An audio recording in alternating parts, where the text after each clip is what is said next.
Officially underway. We have seen some big contracts for some of these players, and the guys don't necessarily agree with it all the time. Sometimes they do. Winners and losers. We're going to start with you, Ben. Who is your winner? This one is pretty self-explanatory for me. We've been talking about it all day. Daniel Jones, the quarterback for the Indianapolis Colts. If you can zoom in, that says $100 million. Credit to Daniel Jones. Congratulations. Heck of a year this past year. Got the Colts in playoff contention. Got hurt. Obviously, it's terrible, but big winner, Daniel Jones, new contract. Go buy something. Massive, massive winner, Daniel Jones. But I got to say, the big loser here is you're paying Alec Pierce $40 million. You're paying Daniel Jones $100 million over the course of the next 2 years. It just kind of feels a little desperate for that regime in Indianapolis, Pete. I agree with you. That's why they go out and spend all that money. Fake money. Desperation. Who is your winner? My winner is the Rams, and the reason they're the winner is their secondary. We've talked about it a bunch. Their secondary was a disaster last year. Down the stretch, you saw them give up a lot of big plays. You go get Trent McDuffie in a trade. You go get Jalen Watson to start opposite him. All of a sudden, they play a lot of dime and a lot more dime than anybody in the league. They're going to have a lot of defensive backs on the field, and that's going to be a plus for them. Kyle, who is your what am I asking? I'll give you my winner. I'll give you my winner. Give me your winner. I got you, AG, okay? So my winner is Will Campbell, who will remain at the left tackle position for the New England Patriots. I'm so tired of hearing people people just couldn't get done what Will Campbell got done this year, and they've had a lot to say about him. And I took it personally as an offensive lineman. He gets an opportunity to get healthy this offseason, get another year of offseason training under his belt, as well as his neighbor in there who's kicking into center now. Wilson's going to be in there at center. So I think that Will Campbell can develop into the offensive tackle that they believed he was going to be when they drafted him. And he's going to enjoy saying "shut up" to everybody when he does it. Wow. Danny, you're our final winner that week. Shut up. Shut up. Who have you got? My winner is Fernando Mendoza. I think it really started the offseason when you saw Clint Kubiak as head coach. I think he's going to be a great fit for him. But then bringing in Tyler Linderbaum, we talked about the asset that is to be able to take some of the workload off of Fernando Mendoza's shoulder from a mental standpoint, which I firmly believe is the biggest jump you have to make. Physically, you're used to throwing to big, fast guys, but it is the mental hurdle. I think that takes a huge load off of his plate. And then mention what they did on the defensive side of the ball, the pieces they've done there, so you don't feel like you have to win every play. You're not constantly playing from behind, forcing the ball down the field, getting a lot of turnovers as a young player. I think Fernando Mendoza was the big winner here. It feels like the Raiders were winners in free agency. Not the winner per se, but flexing. If you were giving out grades, I mean, what grade would you give them? A. Yeah, I think they've done a really nice job. I mean, they've spent a lot of money. They had to, but they've done a really nice job. Grade for the Raiders? Commitment to excellence. Well, what it used to be. Is that a C? What's it been? The commitment to excrement. All right, let's go to Ben. Your loser actually has to do with the Raiders right now. Yeah, on a more personal level, Max Crosby, I think, is my big loser. Over the weekend, you find out you're getting traded after career started in Vegas. You're going to Baltimore. He has a big party this past weekend. And all of a sudden, he wakes up this morning and finds out, oh man, I'm not playing in Baltimore anymore. They failed my physical. He's been there the last couple of days, so I can't imagine kind of the emotional roller coaster that he's been on the last couple of days. So Max Crosby, I think, is my big loser. This plays into your loser. Yeah, my loser is the Ravens and Eric DeCosta, the general manager. They have burned a lot of bridges. There's a lot of bad blood out there, and not only between the Raiders and the Ravens, but the entire league is watching this unfold, and I think it's a little bit of a red flag for anybody moving forward to wanting to do business with the Ravens, is you better make sure that you have everything taken care of before you believe a deal is finalized. It was a savvy, cutthroat move from the Ravens. I think we all think was a smart move, but it came at a cost and some of that relationship capital. Kyle, you gave us your loser earlier. It was the Colts for spending all of that money. Pete, our last one, your loser out of free agency. It's the Jets and the Dolphins. Just look to Arizona. See what Arizona's doing? They're going to play with Jacoby Brissett. They're going to play with Gardner Minshew. They're going to lose a lot of games. They're tanking. Well, what should the Jets have done? Well, they traded to go get Geno Smith. Shouldn't have done that. The Dolphins signed Malik Willis to a nice contract. Shouldn't have done that. Go into next year's draft. The quarterback class is loaded. There might be 6 or 7 guys go in the first round. Arch Manning, Dante Moore. I mean, it goes on and on and on. Should have tanked. They're not tanking. And I even told my good buddy Rick Spielman, You should have tanked, buddy. You should have tanked. How did that conversation go with Rick? As he was goes putting against everything he ice believes in the Global Ultra. It goes against everything he believes in, and it goes against I would hate everything. it if somebody told me to tank. If I somebody agree, told me yeah. not to get my job done, I'd say, you go do it. Yeah. How many games is he going to win with that group? You go do it. How many games? We're going to find out. We got 6 months Let to me, find so, out. so Money, Danny, I'll let go me do it. ask you this because you cover college football quite a bit, and I pointed out to Pete, a lot of people were saying last year for certain teams to tank for this year's quarterback class. That did not live up to the quarterback class we were expecting, with the exception of Fernando Mendoza, who, by the way, was a fairly big surprise unless we were following him. So is there any validity to what Pete is saying? I am more in the camp of be careful, because I see this happen every single year. We start looking at guys because they're 6'4", 6'5", they look a certain style. We've seen little tiny flashes of them play. There is potential to be there, but I need to see guys back it up. If you go back, there are some comical mock drafts of players. Spencer Rattler was mocked to be a top 10 pick. Matt Barkley, way back in the day at USC, was projected to be a first-round pick. I mean, every single year, there's guys that fall way. Yeah, Shador is another one that just fall way short of expectations. Investigation is still open on the Even Shador Dante draft. Moore, I think there's a reason he went back to Oregon is because maybe from the they paid him NFL $5 million. circles. But I think from the NFL circles, he wasn't guaranteed to be that number 2 spot. But then you also have, you talk about not just height guys. You got Sorsby, who's going to be a good quarterback. You got Hoover. I'm not sold on either one of them as first-round picks. Carr at Notre Dame. Yeah. You got the kid at USC. You got the kid at UCLA. They got potential to be first-round picks. It's going to be a really good draft, and you should have tanked. I will say for Pete, covering the NFL, loves college football. We'll watch it all day. Saturday, like if I was on the West Coast, he'd be up texting at 1 a.m. Okay, Pete, you came out with your list of the top 100 free agents. We have been talking about them, and these are your free agents still available, making sure it's correct. Nobody's moved. Is this in an order, Pete? Yes. Okay. Kyler Murray, we've talked a lot about him. Who else should people truly be targeting here? I mean, I'm looking at Stephon Diggs. I don't know what teams are going to do there. Well, Petonio might retire, so I think that's one of his issues right now, why he's still there. Bobby Wagner's and Joey Bosa are older, and so is Stephon Diggs, so I think that's their issue right now. Diggs has some other ones as well.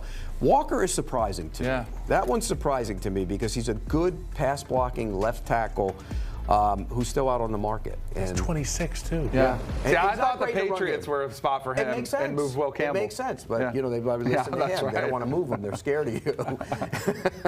But Walker to a team that needs a left tackle makes a lot of sense because he's a good pass blocking tackle. You'd take him in Chicago, wouldn't you? 100%. Yeah. I mean, I think that one's the biggest surprise to me of all of them. Okay. Juwan Jennings too. I mean, Juwan Jennings. They'll get smaller deals. When you're still out there when the period starts, you're not going to get a big deal. You can forget about that. It's probably going to be a 1 or 2 year deal, and you're going to sign those. Guys, congratulations. You've made it. We made it. You made it over the finish line. You've been in this building. The draft is right around the corner. Right. Speaking of the draft, yes, it is coming up April 23rd. Today, the big news, the new league year officially began. You have the owners meeting coming up in just a couple weeks, and right after that, the draft just around the corner. Here on CBS Sports HQ, I lied to our football experts. They are still with us because another deal has gotten done. The Bills signing Bradley Chubb for quite a bit, 3 years, $43.5 million. He had 19.5 sacks over his past 2 seasons. He was down in Miami with the Dolphins. Pete, I apologize for lying to all of you. We have another deal to talk about, but that's a lot of money for Bradley Chubb, it seems like. It seems a bit pricey. I mean, he's 30 years old. He had a decent year last year, but not the same player he used to be. And he's coming off, he's a couple years removed from an injury, but that's tough to come from. But this is Buffalo. And we know what they do. They got to find a guy who can get the quarterback on the ground in the postseason, and that hasn't happened for them. And they've addressed it a bunch of different ways. Von Miller was there, Joey Bosa was there. I mean, you go on and on and on. They drafted Greg Russo, and they still, on 3rd and 9 against the Broncos, 3rd and 9, game on the line, they didn't get him on the ground. Bo Nix hit a pass, first down, off they went, won the game. So it's been that way year in and year out for them. So that's why they try and address this. It fits a need. We were talking yesterday. What do the Bills need to do? They need to help on the edge, and this gets it to them. Is it expensive? Yes. 29, 30 years old. It's not quite as old as it was with Von Miller, but I think they're hoping to get the best of them. It's a price you got to pay. He's one of these physical mismatch guys. If you see Bradley Chubb, he's bigger in person than you think, longer in person than you think. So even if he has lost a step at this age, he's still going to have that length advantage. And to your point, third down, when you got Josh Allen as the quarterback, you're in a lot of shootouts, okay? This Bills team finds themselves in a lot of shootouts. You got to make one play. You got to get Patrick on the ground. You got to get Joe on the ground. And that could be Bradley Chubb for this team. Does this mean, go ahead. Well, I was going to say, I think for the Bills, you're probably okay overpaying because the quarterbacks in your division that you've got to get on the ground, Drake May, Malik Willis, Geno. Yeah. When you get to the playoffs, it's Joe Burrow, Lamar Jackson, Patrick Mahomes, all the guys you haven't been able to beat the last couple of years. So I think this is a fine move by Buffalo. And one other thing about the Bills, it's a new defense. Jim Leonard takes over. They're going to be much more aggressive. And that's one thing that they weren't in the past was going after the quarterback. They're going to blitz more. They're going to be much more aggressive and play more man in the back end. Is Bosa gone? I think so. I think this is the end With of him. this move? Yeah, where does he go? That's the next question. Does he go to San Francisco and play with his brother? Does he go? Where does he go? Somebody's going to give him a one-year deal, and they're going to get an angry Bosa, and he's going to go in there and make some plays for you. All right, we'll keep you posted on what happens with the Bills and every other team in the league. As we take a look at notable dates coming up in the NFL, the league year officially beginning. Celebrate as you will, and the draft just around the corner, April 23rd. I'm having a hard time here. It's like I need a fix. I don't know what to do with You my look hands. like Uncle Fester Get him when some you do water. that. Yeah, well. Okay, so let's go with your first move, the one that you like the most. It is not surprising because he was your top available free agent. Yeah, and they overpaid for him. I will say that. When you take a center and give him 50% increase over the highest, that's what it was. He was making 18, he's making 27. 50% increase for Tyler Linderbaum going to the Raiders. But I love it for this team because they had to get the center in front of the young quarterback. There's nothing, you guys played the position. You tell me, having a veteran center in front of you makes it so much easier on playing the position and identifying the blitzes and everything else. So I think it's a great move. I think it's huge. I mean, how many times on TV do you hear the quarterback calling out 52 is Mike or whatever he's directing traffic? To be able to take that off Fernando Mendoza's plate potentially in the first year, his rookie year, while he's trying to figure out everything else. What are my progressions? What am I, he's got so much. And if you can hand that off to Tyler Linderbaum up front, that is huge. Not to mention he's an incredible blocker up front, so you shore up the middle of that offensive line so that you can step up in the pocket. I'm with you. I think this was the best signing, and Fernando Mendoza is the biggest winner in this one because they got a player of his caliber up front. Pass protection. Oh, yeah. How about this? Ashton Genty led the league in getting hit behind the line of scrimmage, Yes. okay? Having played next to some pretty good centers and some great centers, I can tell you there's a massive difference in the double teams, in the way that the play gets started in the run game. And that is why you drafted Ashton Genty. I know it's a different administration, but you still got that young man back there at 8 yards. Find a way to get him on schedule and keeps Fernando Mendoza on schedule. You just hit Ashton Genty. He's the other one that's probably smiling right now because who are the two people who need to know who the mic point is in the run game and the pass game? The running back and the quarterback. When I got to Dallas my rookie year, Dak would always talk about how good Travis Frederick was and how much he helped Dak when he was a young quarterback in the NFL. And when you can take that much thinking off of a quarterback when they break the huddle. You've only got 25 seconds. You've got to get the play, call the play, assess the safeties, assess the front. When the center can come out, boom, 45's Mike. All right, Fernando sees it. Ashton Genty sees it. Confirm everybody on the same page. I think that's going to be a huge pickup for the Raiders. Pete, how positive are you on the Raiders overall? I like mean, this is moving. a team that has not had a winning record since 2021. They've won 7 games in the past 2 seasons total. How positive are you about them? They probably won't have a winning record this year, but I think watch out for them next year. And when you look, if Mendoza's what we all think he can be, it's probably going to take him a little time to adjust to the NFL game, but watch out next year because I think this team is building to something. You know, you talk about their offensive line. You get the center. They love the right tackle. DJ Glaze played really well as a rookie last year. Then you got the left tackle, Colton Miller, coming back. Powers Johnson will move to right guard. They're going to be able to move the football. They got Genty in the backfield. Bowers can catch the football. We know that. They signed Naylor. They got young receivers in Thornton and Best. You look at this team across the board, they're going to be much better, and they're going to be better on defense. I think they're moving in the right direction. The division is stacked, though. That's going against them, too. Yeah. That's why they're not going to win this year, but watch out next year. All right, good news for Raiders fans here. Let's move on. Let's go to the quarterbacks. Your favorite move your second favorite move, I should say, the Falcons signing Tua. Why do you like that so much? Because they don't know what they have in Michael Penix. Not just from an injury standpoint, as a player. They don't know. But it's going to take him a while. He's coming off his third major knee injury. It's hard to come back from one. You guys know that. It's hard to come back from two, but now three? I mean, that's tough to do. You know as well as anybody, man. I mean, the bottom line is Tua is in a right spot for Tua right now. He can go in there left-handed. Everybody says left-handed, but it doesn't really matter, but it's comfort. He's comfortable. And I think look at where he's going to be playing a lot of games, by the way. If he is the quarterback, inside, they got inside in New Orleans, warm in Tampa. It's pretty warm in Carolina. Remember, he has problems in the cold. This is a perfect opportunity for him. It's a good opportunity for the Falcons as they wait to see where Michael Penix is. If it's because he's lefty, it's the dumbest thing. That's I know it's a factor and it's been mentioned, but if it's because when Tua is healthy and when he's upright, he can distribute the ball with the best of them. He gets the ball out of his hands quick. He's got a really good offensive line in front of him. He's got a great run game. He's got some weapons to work with, and Kyle Pitts on the outside as well. I think you needed this insurance policy because I am not sold on Michael Penix either. I don't think the Falcons are either. Exactly. And this is a cheap, let's see what Tua can do. It has an insurance policy, somebody who started a lot of games, and I think it's a good fit. I think it makes a ton of sense. And I think it's a great opportunity for Tua to possibly have that, resurgence that we've looked for in some of these quarterbacks who've been cast off. The other thing I think that is understated when talking about quarterbacks is the fit. Mike McDaniel's offense that Tua just ran in Miami and what Kevin Stefanski has ran in Cleveland, it's a lot of timing throws. It's a lot of rhythm throws, the drift routes, the in breakers. So I think Tua's going to feel comfortable. As soon as he goes in there, he's got Bijan Robinson, Kyle Pitts, Drake London, so he's going to have some weapons to work with. He gets a new opportunity. He gets a new lease on his career as a leader and as a guy, because we've seen him at the podium and we've all scratched our heads with some of the things he's said. So that's going to be a new opportunity for him. But also important to point out, our old colleague, Matt Ryan, one of the best quarterbacks to ever do it, he was part of this conversation to bring Tua to Atlanta. There's something that Matt sees in Tua, to your point. When he is healthy, he's damn productive. And you know, Danny, I've been a Tua critic over the years, and so much so that the Dolphins know I was. But I think this is a great opportunity for him and for the team. Find out what you have. If he beats out Penix, if Penix comes back healthy and he beats him out, then you know what you have in Penix.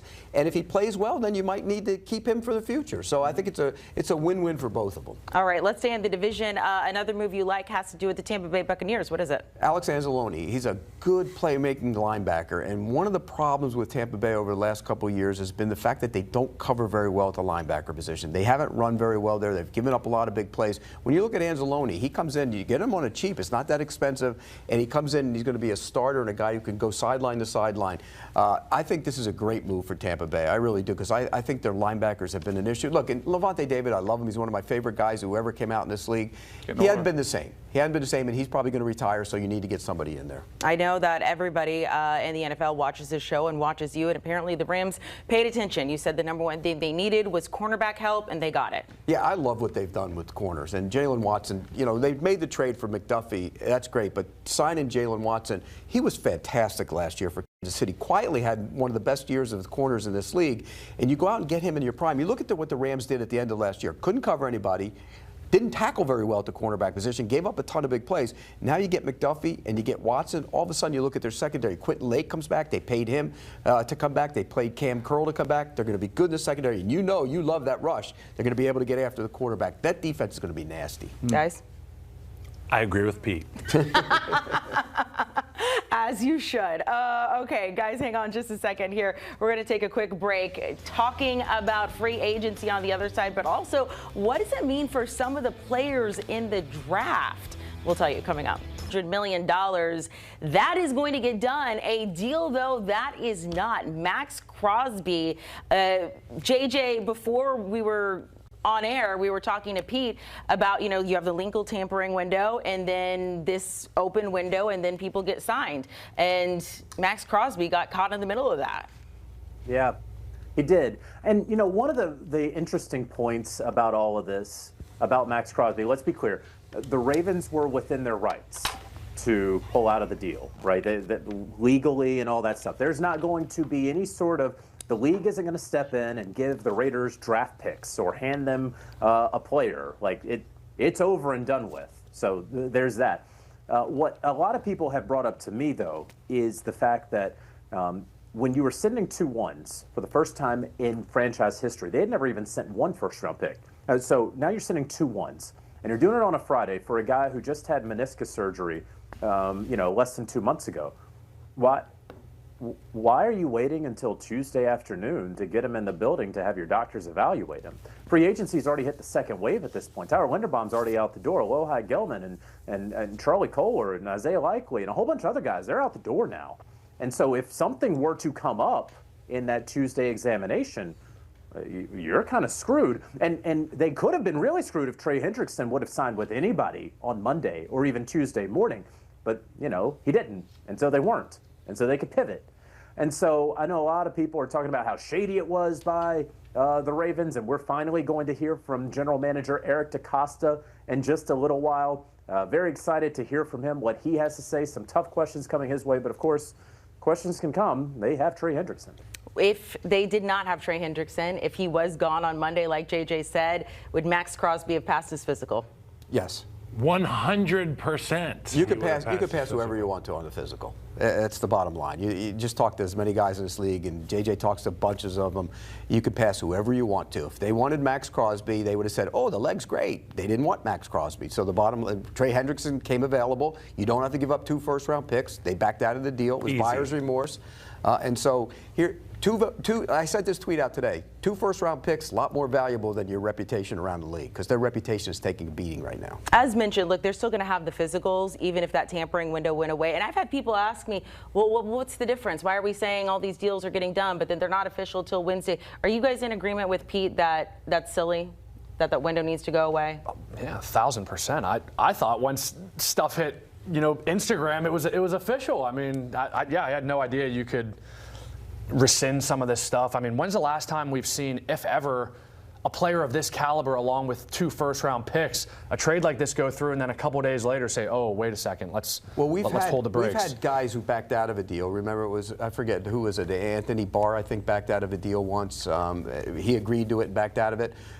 We also had Roger Saffold back in the day, was an offensive lineman who failed the physical and then went on and played like 9 more years for the Rams. So back in the day, like it was 30 years ago.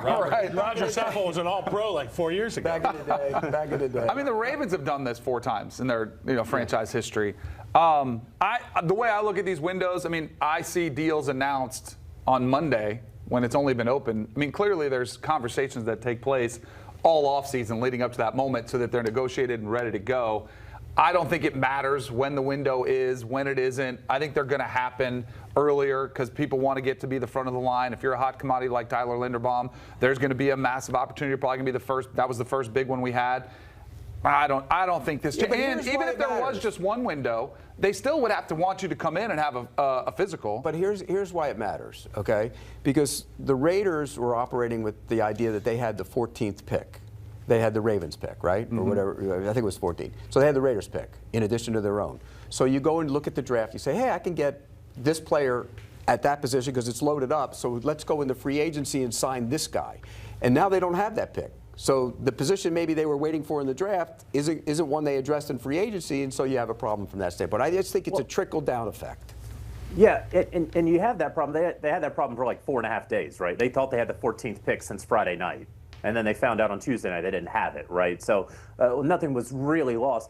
I don't know that anything is going to change because this is sort of that buyer beware sort of deal, right? Okay, you want to go trade for somebody. You want to trade for somebody that you don't have any rights to. You want to get PDFs of their medical scans. Fly to them. Go get your doctor. Danny led off the last hour talking about taking the car to the mechanic when you buy a used car. You have that right? The Baltimore Ravens should have flown out to Max Crosby or brought Max Crosby to them on Sunday. I don't care what plans you have over the weekend. This is 2 first-round picks and $60 million in cash. So touch his knee. Figure it out. Get him in the tube. And they didn't, and they were very lucky that they had a backup option. Because otherwise, I would agree with you all. I've tried to stay neutral on this, but I would agree with you all. I think that they go through with the trade because they have to at that point because they don't have anybody else to pivot to. I like this side of JJ. I want you to be not totally impartial. Okay, let's get to some news here going down. The team that did not waste any time, 4 on the dot Eastern. Arizona Cardinals released a statement. We are officially releasing Kyler Murray. We wish him nothing but the best. Kirk Cousins has also been released. JJ, give us the latest with these two guys. So Kyler Murray finally released. They waited right until they absolutely had to. Maybe the Arizona Cardinals thought that somebody was going to come through and trade for him, and so why not? I assume that's what they were thinking. As we reported and have been reporting, we'll continue to report, the Minnesota Vikings are the odds-on favorite. The Vikings want to get him in for a physical. He's had some injuries in the past. They want to probably chat with him a little bit, but the overwhelming belief is that Kyler Murray will at some point soon become the next quarterback of the Minnesota Vikings. Meanwhile, Kirk Cousins is someone who, remember 2 years ago, right around this time, almost literally this time 2 years ago, signed immediately with the Atlanta Falcons. So quickly, it wound up costing the Falcons a couple draft picks, right? Or at least one draft pick in day 3. Well, what happened a few weeks after that? They go out and they draft Michael Penix Jr. And so Kirk Cousins, I've been reporting, has not been in any rush to go sign somewhere.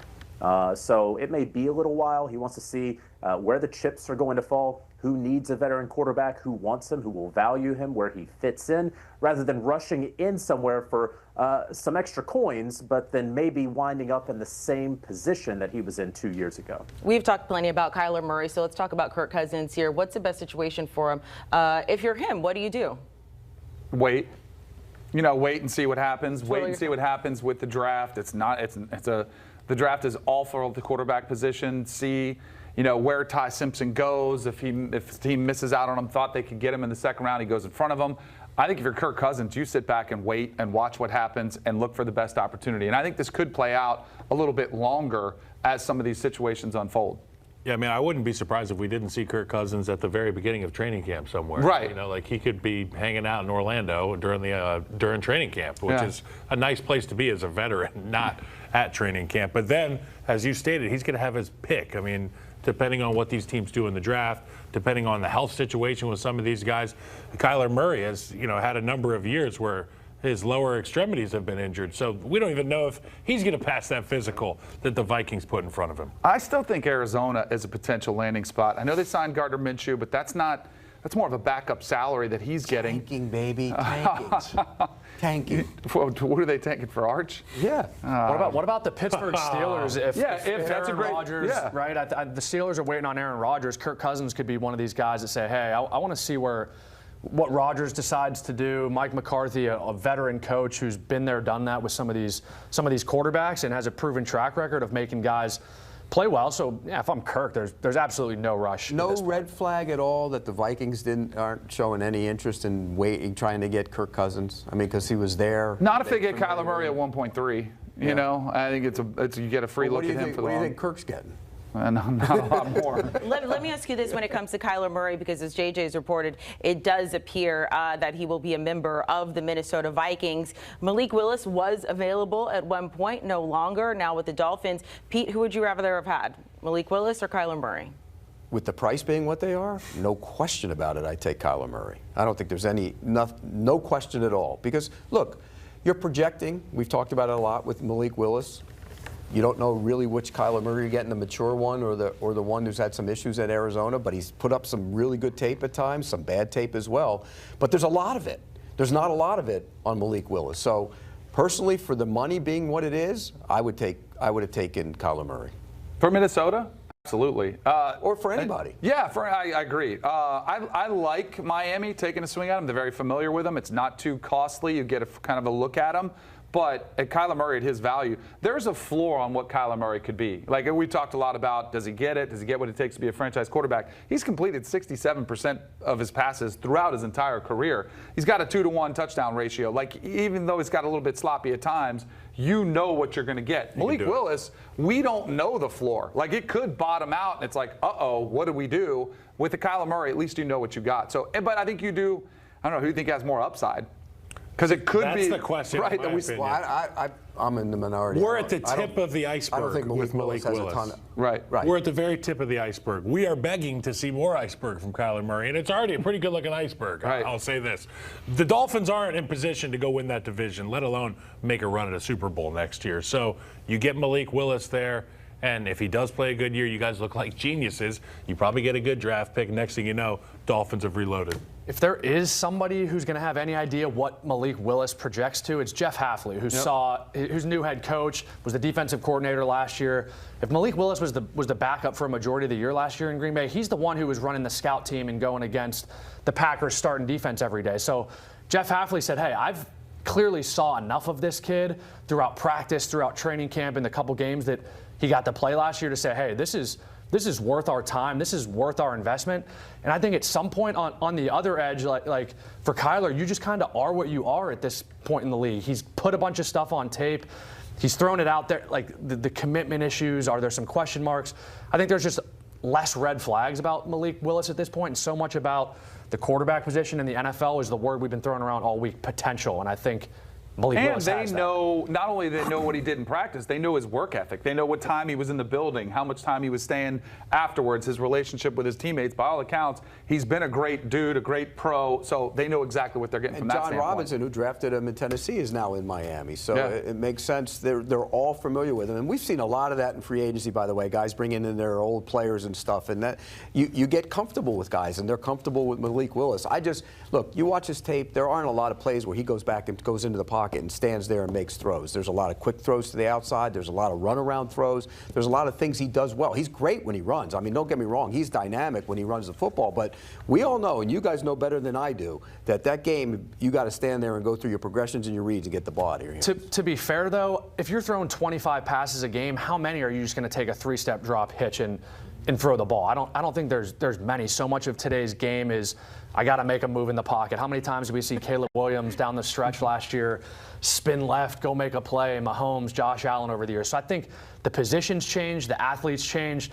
But regardless, Miami saw something in Malik Willis and said, hey, we're going to invest in this kid for a couple years and see what he's got. And what a refreshing change for Miami Dolphins fans who you were terrified every time Tua left the pocket. Is he going to survive? What's going to hit? To build a system so that they didn't get him hit. Now you can have a quarterback who has some mobility and can make a play when there's nothing there. You know, they'd like to have one who didn't have mobility and go back to Danny Marino back in the day. Yeah, hey, that's my guy. Now he's talking my language.